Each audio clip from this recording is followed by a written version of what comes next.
Touristenfahrten is what makes the Nürburgring so special. That's, for me, one of the largest ingredients of the whole magic of the Nürburgring. The idea of Touristenfahrten is that anybody can drive anything that is road legal here at the Nürburgring. And Touristenfahrten is one of the three legs that I say holds up the whole Nürburgring. You have the industry, you have the racing, and you have the tourist driving. Anybody and everybody can and should be able to drive. I think personally Touristenfahrten should be for the tourists. Mums and dads in family cars having a look at the most famous race circuit in the world, driving slowly and sensibly, should be just as welcome as a guy with a roll cage and a race helmet. But for that to continue functioning, I think we need to see more respect and we need to see better behaviour.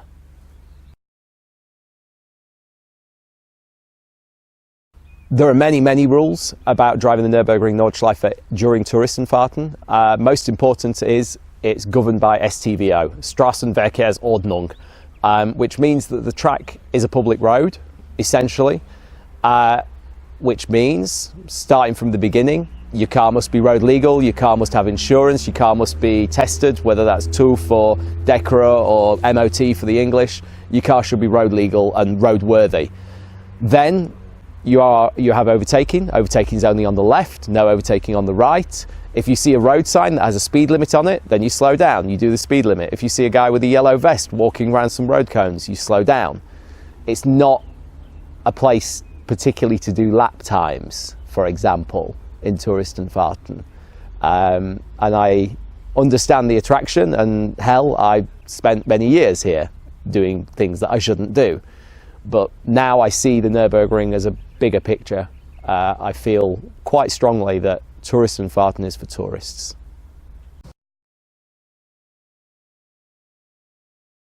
It's the scale, it's the setting and the scenery, it's the history, as well as the actual technical demands of driving the track as well. And when you put all of that together, you have something that is totally unmatched. There's nothing else in the world that comes close to the Nürburgring.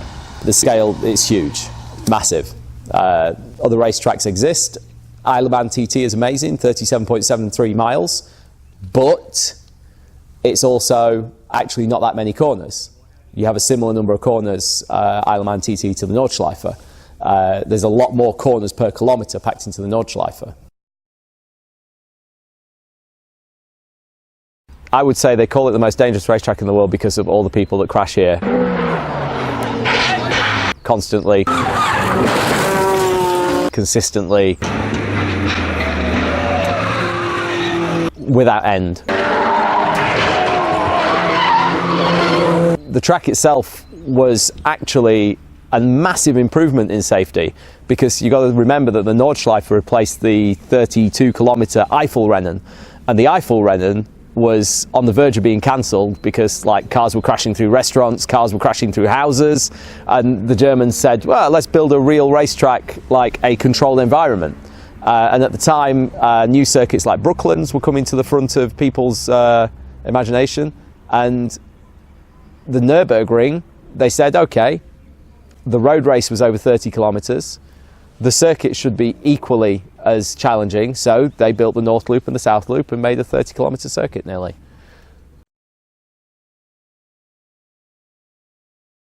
So the whole topic of Nürburgring and insurance is like the stickiest wicket known to man. Technically speaking, in the same way as when you drive onto Lidl's supermarket car park, your insurance covers you, in the same way, your insurance of any EU registered and number plated and road legal car will cover you when you drive onto the Nürburgring. But what you have to be careful of is the own particular contract that you signed with your insurance company when you took the policy. And for example, I have friends all around Europe, and we found words and sentences in their insurance policies that do apply to the Nürburgring. Things like roads used as racetracks. In England, it's quite common just to find Nürburgring Nordschleife mentioned directly in the list of exclusions. It is an unfortunate situation now that the Nürburgring is becoming more of a grey area, and I can't give you a definitive answer as to whether your insurance company will pay for you to have an accident here or not. I can tell you that the EU legislation on sharing roads and having road insurance in every EU member country means that your insurance company will pay. But whether they come back to you and ask you for the money, that's a different question, and not one that I can answer. Yeah, typically, I don't know the exact prices this year. I can tell you that if you do crash here, it can cost thousands and thousands of euros very easily. I've come across accidents where I've seen the Rechnungs, I've seen the invoices, and it can be 16,000, 17,000 euros to the Nürburgring, maybe another 1,000 euros for specialist recovery if your car is over the fence and in a forest. There can be environmental charges for digging out the oily ground that you've left from your stricken wreck. You'll typically expect to pay at least 150 euros for a couple of marshals to come and wave a flag. If you hit a barrier hard and take it down, you could be spending a couple of thousand euros very easily. It starts at around 80 euros per metre for the barrier, and there's 4 metres each, and then each piece of fence is probably 3 pieces high. So before you know it, you're at 12 metres of guardrail. It scales up pretty quickly. I speak from bitter experience.